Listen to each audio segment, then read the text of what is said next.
Opa, meu nome é Reply, e hoje eu quero falar daquele momento na sua vida em que tudo, absolutamente tudo, dá errado. Não só isso, mas eu quero propor uma reflexão sobre um dos maiores questionamentos da humanidade e dar a conclusão que eu cheguei sobre isso. Cá entre nós, a introdução na verdade era: e hoje eu vou estragar sua infância, falar sobre um nicho muito específico de rap e discutir filosofia. Mas eu achei que seria justo começar um pouco diferente, até porque temos convidados. E pra falar de todos esses temas, eu vou usar uma trend artística que tá circulando há pelo menos 10 anos na internet. A verdade é que conforme o tempo avança, as pessoas vão amadurecendo, e o fascínio por vilões se torna algo natural, aumentando na mesma medida em que a complexidade dos personagens vai sendo introduzida nas histórias. Diferente de gostar de um personagem bom porque ele é bom, ou de um personagem mau porque ele é mau, conforme as pessoas crescem, a tendência de interesses cai em personagens mais complexos. E isso é porque você também vai se tornando complexo. Você vai descobrindo seus sentimentos e qual é o seu lugar no mundo. E você acaba percebendo que o mundo não é preto no branco, mas uma mistura de cores. Então, vamos falar sobre gostar de vilões para começar. Um dos grandes problemas para escritores iniciantes, na verdade, é que é muito mais fácil criar um vilão empático pro público, com justificativas para ele ter se tornado mal, do que um herói com justificativas para se tornar bom. Ser uma pessoa boa é a norma. Você é criado para ser bom.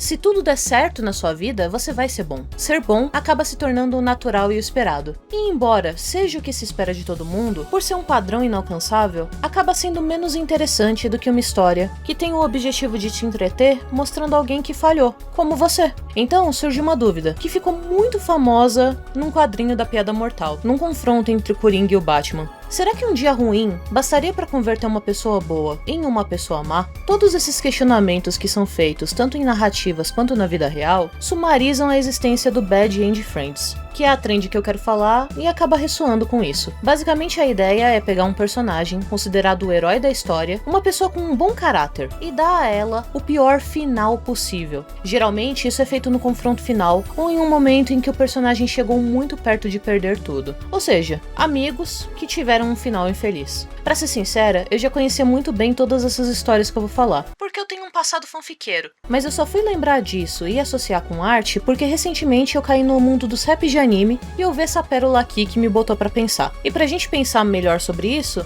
eu acho que é mais justo explicar os personagens. É claro que eu quero fazer isso de um jeito bem prático e sem spoilers, porque eu respeito você. Então eu marquei aqui embaixo o tempo de falar de cada série. Assim você pode pular as que você não viu e vai querer ver. Beeper.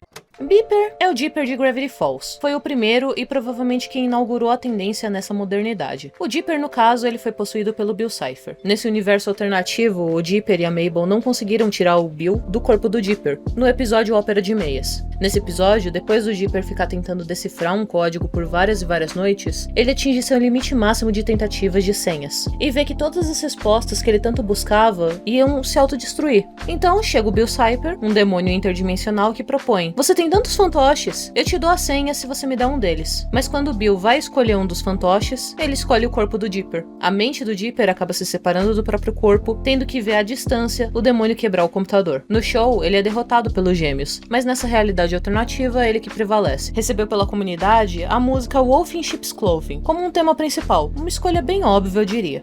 Beast Weird. Pertencendo a um universo alternativo de Over the Garden Wall, ele é possuído pela Besta, o demônio do desconhecido. Ele surge quando a Besta faz uma proposta pro Weird de fazer com que ele salve a alma do seu irmão, a colocando dentro de uma lamparina. Nesse universo alternativo, ele aceita o acordo e é possuído pela Besta, mantendo parte da sua personalidade, porém se tornando mais frio devido à culpa de ter deixado um destino tão cruel e terrível se abater sobre seu irmão. A música dele é Coming Little Children. Fim, o Príncipe Gelado.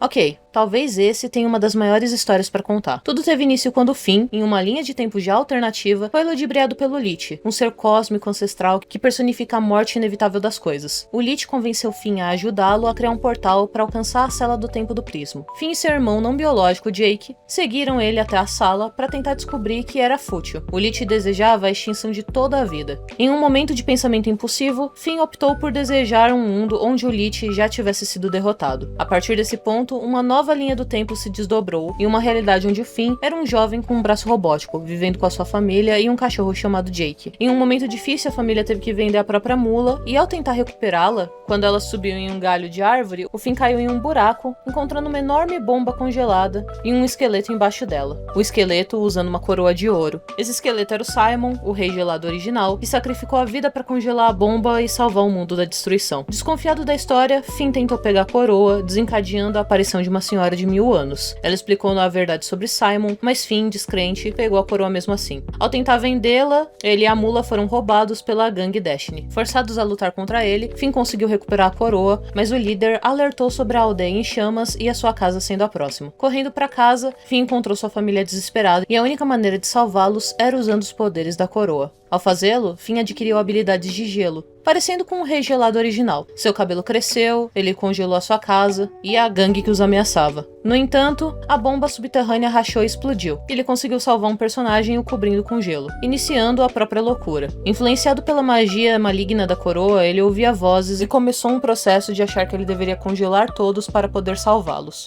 No fim, ele congelou o mundo inteiro, mergulhando na insanidade. A música dele é Discord 2019, do Eurobeat. Birthday Mabel.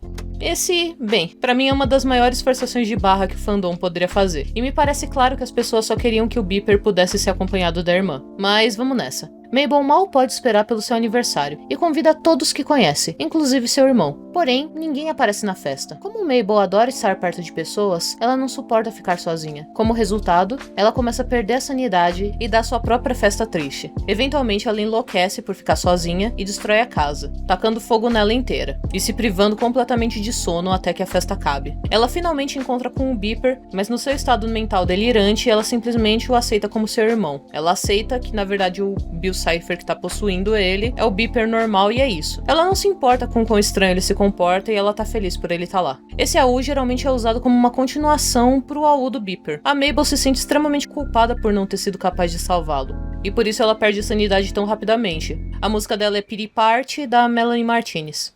Yvonne Mori. Yvonne Mori, pra quem conhece a série, sabe que ele é canon. Yvonne Mori vem de uma dimensão onde ele matou o seu Rick, e antes o transformou em escravo. Não se sabe se essa era ou não a sua dimensão original, ou o seu Rick original. O Yvonne Mori controlou um Rick através de um implante cibernético escondido atrás do seu tapa-olho. O Yvonne Mori pretendia matar o Rick C-137, que é o protagonista da nossa história, e coletar o seu cérebro para obter informações. Ele incriminou o C-137 pelos assassinatos de vários Ricks de diferentes dimensões, antecipando que ele iria até ele para tentar limpar seu nome, ou pelo menos para fugir da cidadela dos Ricks. Yvonne Mori montou uma grande instalação para esconder o seu escravo Rick, usando centenas de Moris torturados para esconder as ondas geniais que os Ricks produzem. O Yvonne Mori finalmente falhou, devido a uma rebelião de uma série de Moris capturados, liderados pelo Rick 137. Quando a cidadela de Rick chegou, eles descobriram que o Yvonne Mori estava controlando seu Rick através de um implante, e eles não conseguiram localizar o culpado porque ele se misturou com uma multidão de Moris traumatizados que estavam sendo ajudados na hora. Depois que a cidadela foi destruída pelo Rick C-137 e eventualmente reconstruída, ele concorreu ao cargo de presidente. Com um discurso convincente, eles venceu as eleições, tornando-se o primeiro presidente e o primeiro Mori presidente na cidadela de Ricks, comandando o governo mais poderoso do multiverso. Ele talvez seja o primeiro Bad End Friend que, em teoria, ficou feliz com o próprio final e faz o melhor para aproveitá-lo. A música dele é Toxic, do Two Way. Demon Marco. Demon Marco é mais uma vontade que o público tinha do que algo que realmente faça sentido com a trama. Diferente de todos os outros pontos abordados aqui, sendo que há controvérsias até como ele poderia existir em uma linha do tempo alternativa, no fim, é sempre sobre o Tom possuindo o corpo do Marco. A primeira possibilidade é, durante o baile da Lua de Sangue, o Marco dançou com a Star sobre a luz da Lua de Sangue, fazendo com que as suas almas ficassem unidas por toda a eternidade. Tom percebeu isso e ficou furioso com o Marco. Por causa da sua frustração, ele possuiu o Marco. Esse me parece meio besta, porque ele poderia ter feito isso em qualquer momento, e a Star provavelmente não deixaria isso perdurar. A segunda possibilidade seria que Tom assumiu o controle dele antes mesmo da Star chegar no mundo, porque ele viu o potencial mágico do Marco e pensou que ele não estava usando seus dons com toda a extensão que ele possuía. As duas ramificações para essa origem é que o Tom fez um acordo com o Marco ou possuiu a força. Me parece mais viável a ideia de que um contrato aconteceu antes da Star aparecer. Assim ela jamais saberia a real natureza do Marco. O ponto aqui é que ele é o que menos faz sentido nas histórias. A música dele é My Demons, do Star 7, uma das minhas bandas favoritas a propósito. Star Milberdade.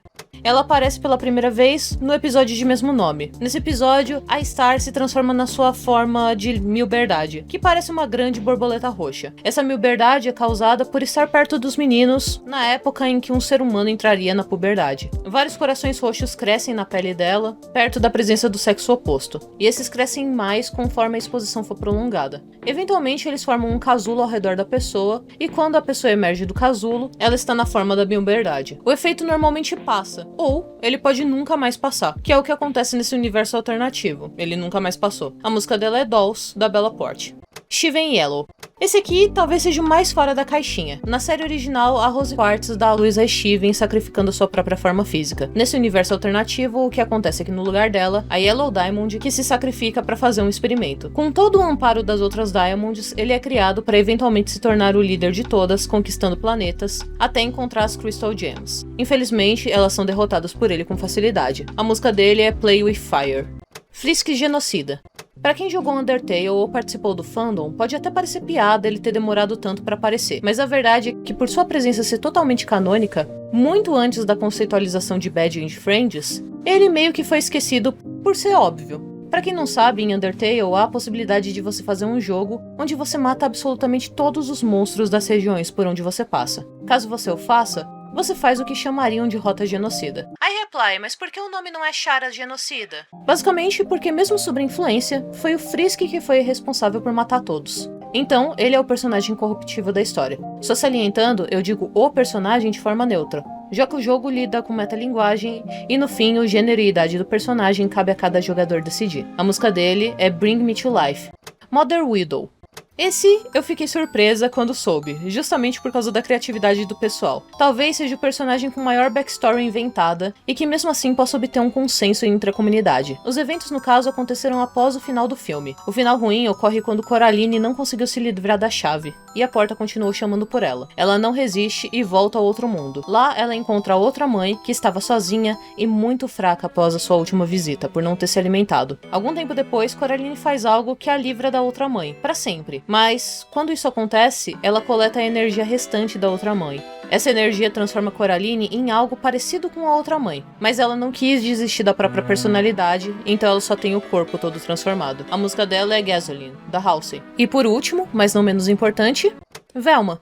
Velma é engraçado. Depois de ser uma desgraça em toda a crítica, sendo criticada por praticamente 99,9% da população online, um criador em específico viu uma margem para criatividade. Afinal, a criatividade nasce dos problemas. Com 10 milhões de views atualmente, o Avocado Animations criou uma justificativa para ter uma adaptação tão ruim, que foi na verdade que o Scooby, que nem aparece durante a série, seria uma criatura digna de horror cósmico, reescrevendo a realidade toda vez que a Velma se lembrasse de quem ele era, fazendo versões cada vez piores e piores do que sobrasse com o resto dela e seus amigos. Toda alegria que depende de coisas externas se desfaz mais rápido do que palha quando queimada. A ideia de que você só vai ser feliz quando atingir um objetivo vai fazer com que você fique infeliz se você não atingir aquele objetivo. Ir rumo à sua felicidade é justamente o caminho contrário a ela.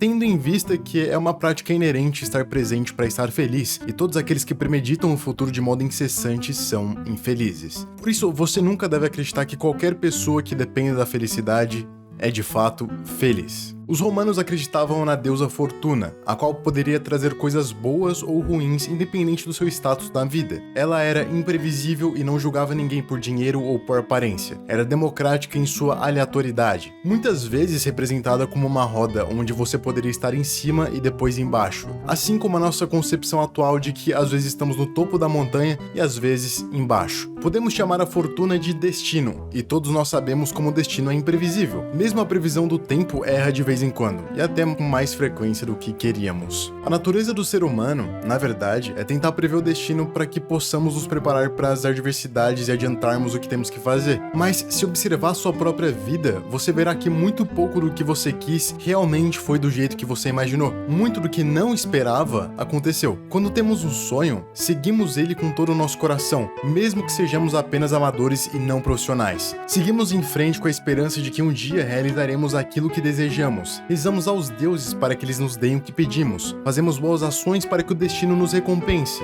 nos esforçamos para ter o melhor da nossa vida conforme imaginamos. Mas a realidade é que não importa o esforço, a aleatoriedade da vida é quem define o que vamos receber ou não. Quantos bons já não morreram nas garras da fortuna buscando pela felicidade? Ou mesmo aqueles que realizaram seus sonhos, quantos deles já não perderam tudo o que conquistaram? Não por culpa dele, mas por culpa desse mesmo destino que dá e tira quando quer. Somos humanos reinados pelo medo. Temos medo de não conseguir. E quando conseguimos, ficamos com medo de perder. Me diga como algo tão sólido como a felicidade pode ser construída em uma base tão frágil que é a fortuna. Viver é realmente perceber que nem sempre vai ter o que você quer e realizar suas expectativas, mas sempre vai ter a oportunidade de focar naquilo que não depende do que você quer. Se pouco da vida é como queremos, nos resta desfrutar daquilo que temos em nossa mesa. Mas existem os humanos, que ao sentarem na mesa do restaurante, preferem ver a comida da mesa ao lado do que comer a sua própria. O seu sonho não pode te prover felicidade eterna, mas apenas satisfação momentânea. Depender do destino é depender da morte da própria alma. Comer apenas aquilo que lhe serve e não aquilo que você cozinha. Muitas vezes não atingiremos os nossos objetivos e vamos ter que abrir mão de sonhos e expectativas que queríamos desde nossa infância. Mas não há vergonha em abandonar aquilo que te causa mais mal do que bem. O único modo de ser feliz de verdade é fazendo com que tudo aquilo que te foi apresentado seja também o seu objetivo. Perder um sonho é assustador, mas não é insuperável. O destino tira os seus objetivos e as suas expectativas de você, mas ele nunca pode tirar aquilo que ele nunca te deu. Por isso, a única forma de escapar da fortuna é criando e sendo o seu próprio objetivo. Ela nunca poderá tirar de você a felicidade que você mesmo criou, enraizada na sua alma e a partir da sua própria conduta. De cada falta de esperança, de cada quebra de expectativa, de cada obstáculo que se apresente no nosso caminho, devemos lembrar que ainda é o caminho. Aquilo que atrapalhou a vida não deve ser encarado como um mal, mas como um instrumento para lutar contra os males. E a lista pode parecer praticamente infinita, pois basta você pegar um personagem em um momento crítico de sua história e fazer com que ele não tenha sorte naquele dia. No fim, em termos narrativos, quanto mais humano o personagem parece, mais gostável ele se torna para o público, pois ele apresenta nuances de identificação. De uns tempos pra cá, não se criam mais Supermans ou madrastas da Cinderela, justamente porque um personagem que é de um jeito, só porque ele nasceu assim, sem uma motivação plausível, mostra uma incompetência do escritor em criar um personagem identificável, a menos que isso seja usado como um recurso narrativo, tipo uma força esmagadora para oprimir o protagonista, ou um alívio cômico debochando da própria natureza de contar histórias. Como eu já mostrei em vários vídeos aqui no canal, você mesmo é o protagonista da sua história e o coadjuvante de incontáveis. Você que se acha uma pessoa boa pode ser sem querer, ou até intencionalmente, vai saber, o antagonista ou o vilão da história e da vida alheia. Em Bad End Friends, a pergunta do Coringa lá do começo do vídeo é respondida: eu gosto desse universo alternativo porque pela fantasia ele simplifica a realidade, a torna mais divertida. Na minha opinião e experiência de vida, não é isso que acontece. Existe muita pressão colocada, principalmente em adolescentes, sobre qual carreira eles vão seguir, como se uma escolha num vestibular fosse decidir toda a trajetória de vida deles, quando na prática isso tá bem longe de ser verdade. Eu devo conhecer no mínimo, e sem exagero, 200 pessoas que trocaram de curso pelo menos 2 vezes. Eu entrei numa faculdade de licenciatura em ciências, e fui pra pedagogia, querendo trocar pra editoração. Acabei fazendo uma iniciação científica, e hoje eu pesquiso até... Isso sem falar que eu tenho um canal de artes no YouTube. Essas escolhas não foram feitas em um dia que deu errado ou que deu super certo. Foi uma trajetória, entende? Todas essas mudanças, minha personalidade, meus gostos, minha vida toda foi e voltou tantas vezes de formas novas e velhas que eu acho que é infantil acreditar que uma escolha é capaz de alterar todo o seu futuro. Não é uma resposta errada ou briga que você teve com seu ex, não é uma rua que você resolveu cruzar. Enquanto você tiver vida, tudo são acúmulos de escolhas. E não uma única que vai te reger. Não é o dia que você se matriculou na academia que importa, mas todos os dias que você decidiu ir e tentar um pouquinho. Nessas histórias de Bad End Friends, o título encerra as coisas. É o fim ruim da história. Mas a verdade é que esses personagens, assim como você, não têm um final a menos que o autor mate eles. Eles continuam vivendo. E mesmo assim, mesmo que as ações que eles cometeram não sejam reversíveis, não dá pra chamar de final ruim se a vida continua. Não dá pra dizer que eles são menos protagonistas se eles continuam sendo donos de sua própria história. Eles podem não ser mais vistos como heróis, mas Eles ainda são donos daquilo que eles têm. Podem se encontrar curas, quebrar maldições, e a minha solução favorita. Eles podem aceitar o que aconteceu, aprender a viver com isso e buscar a melhor vida possível a partir de agora. Eu sinto que uma abordagem como Bad End Friends pode tanto reforçar para uma pessoa que tá numa situação negativa, quanto dar um empurrãozinho para que ela possa superar eventos. Eu passei por muitos traumas, bem novinha na verdade. Coisas que me marcaram e parecem ressoar até hoje em momentos de conflito e dor. E se serve de algo, é que eu posso afirmar que um momento ruim não te define. Vários momentos ruins não te definem. O que te define é o que você escolhe todos os dias fazer daqui pra frente com o que você tem. Não sonhar com um salvador, mas você ser o seu salvador. Você ser o seu protagonista. Anti-heróis geralmente têm vidas miseráveis porque eles não conseguem seguir em frente mediante das injustiças que aconteceram. Você não precisa ser um anti-herói da sua vida. Você pode ser um herói um dia de cada vez. Seja usando toda a sua força pra levantar da cama e tomar banho. Seja dizendo algo legal pra alguém. Nem que esse alguém seja você no espelho, com um passo de cada vez. Você pode se tornar mestre dos seus monstros imortais, ao invés de tentar cegamente matá-los todos os dias. No final, Bad End Friends acaba mostrando pra gente que mesmo que os autores tenham colocado um ponto final nas histórias, os personagens continuam.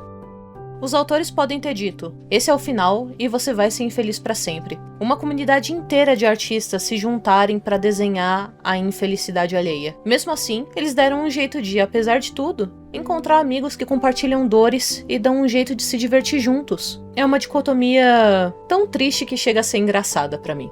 É engraçado porque parece com a vida. E claro, como esse é um conceito tão apelativo ao ser humano, óbvio que todo mundo que cria histórias vai eventualmente criar uma versão negativa sua. Porque esse paralelo está em nós o tempo todo. No fundo, você sabe a verdade. Não é que você é puramente bom o tempo todo e as coisas te corrompem ocasionalmente. Você não é claro e as trevas às vezes te dominam. Você tem nuances. O seu ser é colorido e dominado por momentos de raiva, frustração, ódio, alegria, felicidade. E no fim, o que importa mesmo são as suas pequenas escolhas acumuladas ao longo do tempo. Claro, isso deixa as histórias mais chatas, né? Saber que todos os personagens têm nuances e que eles podem ser protagonistas das próprias histórias. E o que de acho eu devo fazer agora com a playback? Bem, você pode só calar a boca e me deixar tacar fogo no parquinho, né? Não, claro que não. Você é só um impulso. Algo que aparece como uma piada ocasional. Só uma piada. Óbvio que eu sou uma piada. E às vezes eu ganho. Porque toda piada tem um fundo de verdade. Não tem problema, porque a longo prazo, você sempre vai ter menos vitórias do que eu. E eu escolho, todos os dias. E bem, era isso que eu tinha pra falar sobre Bad End Friends. Se você gostou do vídeo, por favor compartilha com um amigo. E se quiser me pagar uma coxinha pra eu fazer vídeos alimentado e feliz, considera doar no meu Pix. Ou não faz nada. Ou não faz nada. Absolutamente nada. E deixa ela gradativamente cair no desespero. Ignora essa piada. E bem, te vejo no próximo vídeo. Até mais!